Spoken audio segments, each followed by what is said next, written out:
Esse mês, acho que foi comecinho do mês, nós vimos um vídeo a respeito do nosso ministério, que foi o vídeo do Jonathan Nemer, que ele fez sobre uma paródia sobre o nosso ministério de dança. E isso gerou comentários em várias redes sociais e nos meus grupos no WhatsApp, né, e em vários lugares também. Qual foi a impressão que ele passou nesse vídeo? Lógico que fazendo graça sobre isso. Os paninhos. Para ele é os paninhos, né? Que muita gente usa como mantos e bandeiras e tal. E esses paninhos, uma irmã da dança no vídeo dele usava de forma com que batia nas pessoas, pegava nas pessoas, né, durante a dança. E lá era bem escrachado, ela batia com o paninho nele e tal. Enfim. Nos comentários eu percebi que muita gente aprovava, né, essa crítica, meio que comédia, essa crítica, uma comédia crítica, né, do nosso ministério a respeito dos panos, porque também não gostavam disso, desses panos. E outras pessoas que ficaram assim indignadas e ofendidas pelo vídeo que ele fez. Agora eu quero compartilhar com vocês a minha opinião. Bom, ele é um comediante, ele vive disso, ele trabalha com isso, já fez sobre vários temas, né? E eu já ri muito com ele, com o Jonathan Nemer, e agora chegou a vez do nosso ministério. Então, a pessoa, quando ela faz comédia, ela pega alguns defeitinhos de algumas situações para poder fazer comédia e fazer uma coisa engraçada a respeito dos defeitos. E eu vou confessar para vocês que esse é um dos defeitos de alguns ministérios. Sim, infelizmente, isso existe. Eu já presenciei também isso, né? E tem muita gente que reclama sobre isso. Por que, gente, isso acontece? Por falta de sabedoria da parte de alguns ministros, né? Alguns ministérios. Por quê? Porque eles fazem dos tecidos, dos mantos, algo místico que precisa tocar na pessoa. Isso não é necessário. Eu vou te falar que isso faz o efeito contrário muitas vezes. Muitas vezes a pessoa está lá com os olhos fechados, em adoração ao Senhor, está lá sentindo a presença de Deus, né, dentro do ambiente de adoração. De repente, algo esbarra nela e ela abre o olho para ver o que está acontecendo. Então, ela sai daquela conexão com o Espírito, porque algo bateu, ou um vento soprou sobre ela. E, gente, te tira do momento ali da conexão com o Senhor. E muitas vezes a pessoa pode se irritar com isso. Olha, entendam, por favor. O Espírito Santo de Deus, o mover do Espírito Santo, a unção do Senhor, ela vai agir independente da distância que você está. Ela não depende de distância, não depende de um objeto para chegar até a pessoa. Se você estiver a 3, 4, 5 metros daquela pessoa, ou a pessoa está lá no fundo da igreja, não sei o tamanho da sua igreja, mas se Deus quiser te usar para tocar aquela pessoa lá no fundo da igreja, Ele vai te usar, independente se você passar o paninho, ou o manto, ou a bandeira nela, ou não. O Espírito Santo de Deus, ele vai chegar até lá. Ele vai se mover até lá, ele vai fluir até lá. Então nós não precisamos ficar tocando as pessoas. Um amigo que é pastor já, ele já é bem mais velho, né? Ele até é diretor de um seminário teológico para pastores. E uma vez eu estava na biblioteca do seminário dele, fazendo uma pesquisa sobre a arte cristã, e ali a gente começou a conversar sobre dança, né? E ele me relatou isso também. Ele falou: Lu, eu não gosto quando as meninas da dança saem no meio da igreja com aqueles tecidos, porque aquilo bate em mim e me irrita um pouco. Então, gente, nós temos que ter sabedoria, porque muitas vezes nós estamos achando que estamos fazendo o fluir de Deus acontecer na igreja e muitas vezes nós estamos fazendo ao contrário. Estamos tirando a pessoa desse ambiente de adoração. Então nós precisamos ter sabedoria ao usar os nossos elementos, ok? E eu falo muito mais pelas bandeiras e tecidos e leques e fitas, né? que são o que mais chega perto do pessoal. Teve uma pessoa que nos comentários falou também lá no meu grupo que ela foi conhecer uma igreja e lá naquela igreja ninguém sentava na primeira fileira de banco. Primeira fileira de banco não sentava ninguém. E aí ela ficou assim, né? Por que será que ninguém senta lá? Quando começou o louvor, aí ela foi entender. Porque as meninas da dança, elas levam os tecidos perto da congregação e se alguém sentar na primeira fileira, vai levar panada. Então, isso acontece. Precisamos ter sabedoria, gente. Por favor. O Espírito Santo de Deus, ele irá fluir independente da distância que você está da pessoa, tá? Me entendam. E que o Senhor possa falar ao seu coração. Eu tô falando isso assim, com todo carinho para vocês. Que o Senhor possa tocar o seu coração agora com esse carinho. E que você possa abrir o teu entendimento. Que ele é muito maior do que isso. Do que um pano, do que uma bandeira. Tá bom? Então vamos lá, vamos continuar. Trabalhando com o bloqueio, com a timidez, eu recebo muitas, mas muitas perguntas e pedidos de ajuda sobre isso. Lu, como que eu faço para perder a timidez? Eu tenho desejo de dançar espontâneo, mas eu travo na hora, eu não consigo dançar. O que eu faço, Lu? O que eu posso fazer? Tem alguma dinâmica para o meu grupo? Porque a maioria não consegue, eu não consigo. Gente, isso pode ser muito mais profundo do que a gente imagina. E isso precisa ser trabalhado como um processo. Muitas vezes essa timidez ou esse medo que muita gente fala para mim que tem, ele pode ser muito mais profundo do que apenas uma simples timidez e um simples medo. Se você for analisar profundamente na vida da pessoa, isso pode estar relacionado com alguns complexos ou traumas e precisa ser identificado para poder ser sanado. No meu caso, eu não tinha muita timidez assim ao dançar espontâneo. Eu sempre gostei muito de dançar espontâneo, mas eu tinha muito medo. Eu tinha muito medo. Muito medo de errar, muito medo de fazer feio, muito medo do que as pessoas iriam pensar de mim se eu fizesse feio e errado. Por quê? Porque eu tinha um complexo de inferioridade e eu tinha uma baixa estima muito grande e isso era como se fosse uma barreira para que eu conseguisse me libertar e ter essa liberdade de dançar espontâneo diante da presença do Senhor e entregar ali minha adoração espontânea de uma forma gostosa, sem essa barreira, sem esse medo. Eu precisei ser curada de todas as minhas inseguranças, de todos os meus medos, os meus traumas, meus complexos, para que eu pudesse dançar livremente na casa do Senhor, na presença dele, espontaneamente, publicamente diante dos irmãos. E isso veio através de muita oração específica sobre as minhas dificuldades, muito jejum e também muito treino. Se você é tímida ou tímido, tem alguma dificuldade, alguma barreira, algum medo, ore ao Senhor para que Ele cure você disso. Ore especificamente sobre a sua dificuldade. Eu tenho certeza que o Senhor vai te curar assim como Ele me curou, para que você dance livremente na presença dEle, espontaneamente na presença dEle. E também treine bastante movimentos espontâneos. Eu vou dar algumas dicas aqui para você começar. Você pode começar no seu quarto, por exemplo. Você fecha a sua porta, coloca um louvor e ali você pode orar, dançar, fazer alguns movimentos espontâneos, o que o Senhor colocar no seu coração, só você e Deus. Depois que você já acostumou a dançar ali no seu quarto, só você e Deus, aí você pode começar a dançar nos seus ensaios junto com o seu ministério. Isso eu aconselho também para todo o ministério.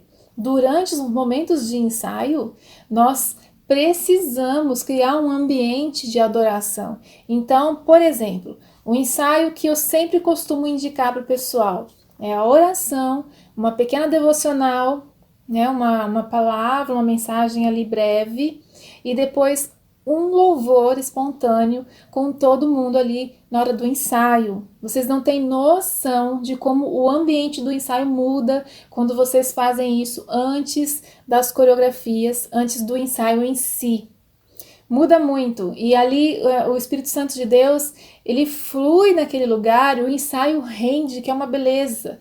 Então, gente, vocês não estão perdendo tempo fazendo isso, vocês estão investindo tempo precioso, tempo espiritual no seu ministério e nos seus ministros. Líderes, façam isso. Então, aí você vai começar a acostumar a dançar espontaneamente junto com os seus amigos e amigas de ministério ali. E assim você vai começar a ver que isso é possível, né?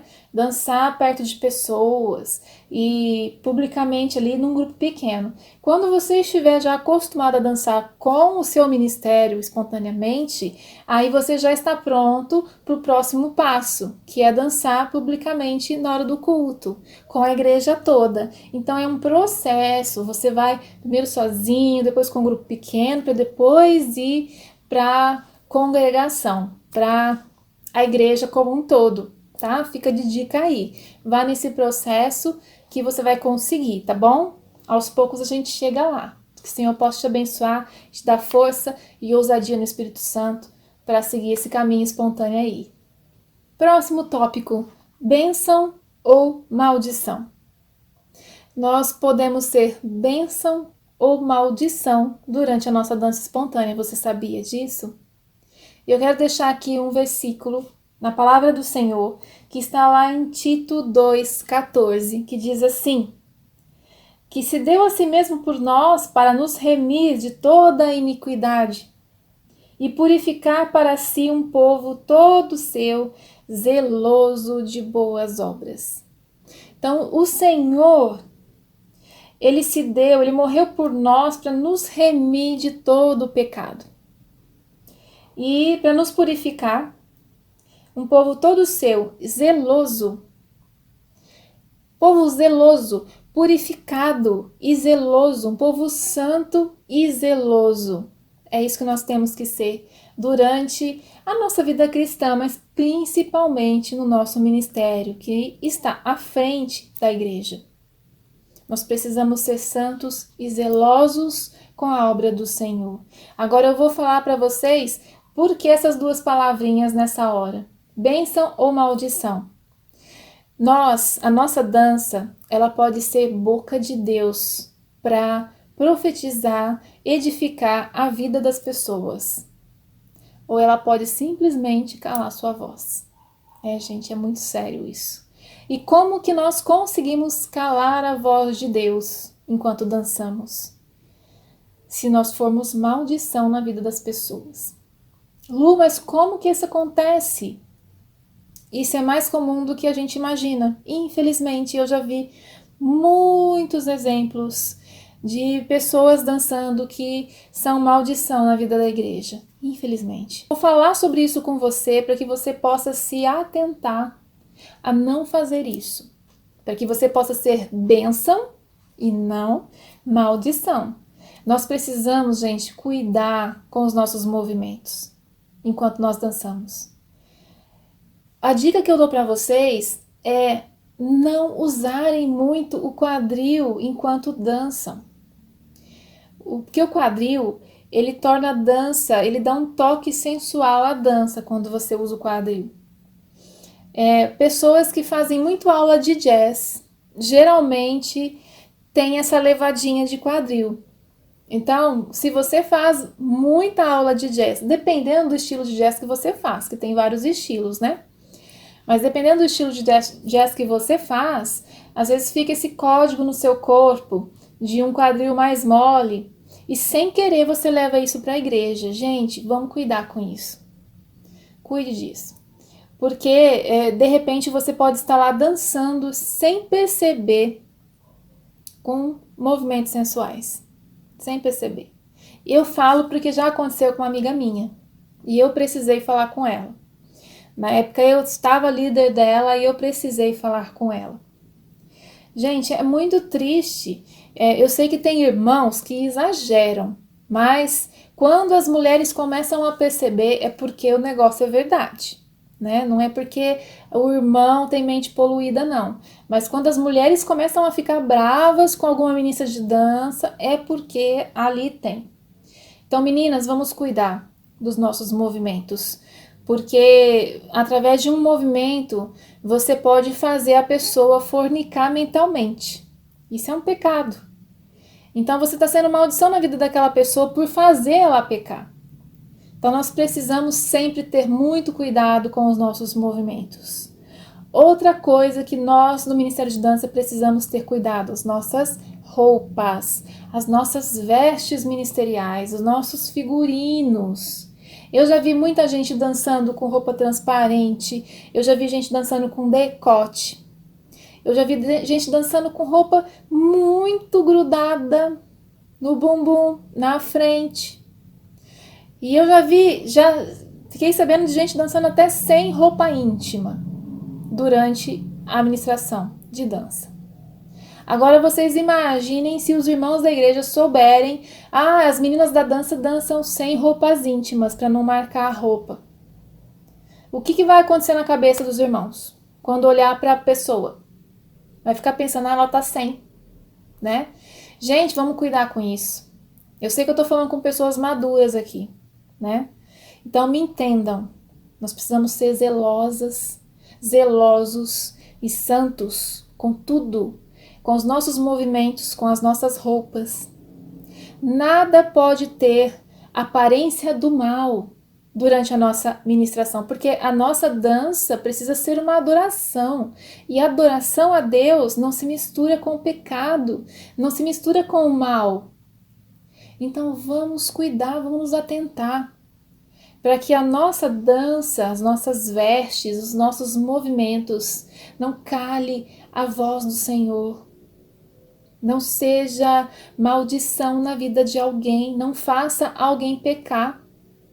Tanto os irmãos que vão ficar reparando, tanto as irmãs que vão ficar falando mal, né? Iradas, falando mal. E quando olharem para nós, as pessoas precisam ver Cristo em nós e não o nosso corpo ou detalhes que está no nosso corpo. Nós precisamos ser instrumentos de Deus. Nós precisamos ser instrumentos de unção, de cura, de libertação, de restauração. Nós precisamos ser bênção para a nossa igreja, bênção para os nossos irmãos. Que todos nós possamos ser essa bênção enquanto nós dançamos. Amém? Depois de termos falado sobre tudo isso, sobre as características de uma dança espontânea eficaz, agora nós vamos conversar sobre o que ela produz. A verdadeira dança espontânea, o que ela produz quando ela é feita da maneira certa, com os propósitos certos, as motivações corretas. E ela produz, gente, primeiramente, a adoração. Adoração ao Senhor. Tem muita gente que confunde isso, confunde a dança no louvor como apenas ministrar, como se primeiramente nós precisássemos servir as pessoas. E muita gente se esquece de que o culto é primeiramente para Deus. Nós estamos lá para prestar um culto em homenagem ao Senhor, em adoração ao Senhor. Que adoração significa isso, homenagear, honrar. Nós estamos lá para homenagear e honrar ao Senhor, esse é o nosso culto. Nós não estamos lá para servir pessoas ou para fazer culto para as pessoas. Nós estamos lá para prestar um culto a Deus primeiramente. Então, a nossa dança espontânea, aquela que é eficaz, ela gera adoração, ela produz a adoração verdadeira. E isso é gerado através de uma ligação íntima do Espírito Santo com o adorador. E assim, ele é inundado de unção e ele é edificado profundamente. Nós precisamos estar cheios da unção do Senhor, do Espírito Santo de Deus, para que isso possa transbordar para a igreja. Do contrário, será apenas uma dança vazia. Então nós precisamos primeiro adorar para que nós possamos ser inundados da unção do Senhor, edificados, né? O ministro é edificado primeiro para depois ele edificar a igreja de Cristo. Não tem como você edificar algo se você não foi edificado. Não tem como você doar algo ou servir algo se você não o tem. Então nós precisamos adorar ao Senhor com a nossa dança espontânea. E essa adoração, sendo verdadeira, ela irá subir diante da presença de Deus. E ele vai se agradar dessa adoração. Será um cheiro suave diante dele. E ele vai derramar da unção sobre nós. E assim nós vamos ser cheios, inundados, transbordando assim da unção do Senhor, nós iremos edificar a igreja dele. Gente, é assim. Então, primeiramente, é tudo para ele. É adoração. Adoração. A dança espontânea eficaz é aquela que te traz para o ambiente sobrenatural da adoração. Sendo ministro ou não.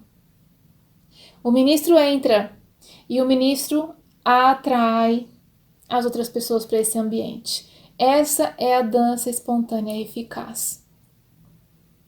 Amados, eu espero que o Senhor tenha falado ao seu coração, assim como já falou ao meu. Que Ele possa te abençoar, que Ele possa abrir o teu entendimento, que você possa ser ousado na presença do Senhor espontaneamente, que você possa dançar livremente na presença do Senhor, com uma dança nova, algo vindo do seu coração, do profundo da sua alma para Deus, em movimentos de adoração. Isso é uma dança espontânea eficaz. Amém? Um grande beijo para vocês. Até a próxima. Tchau!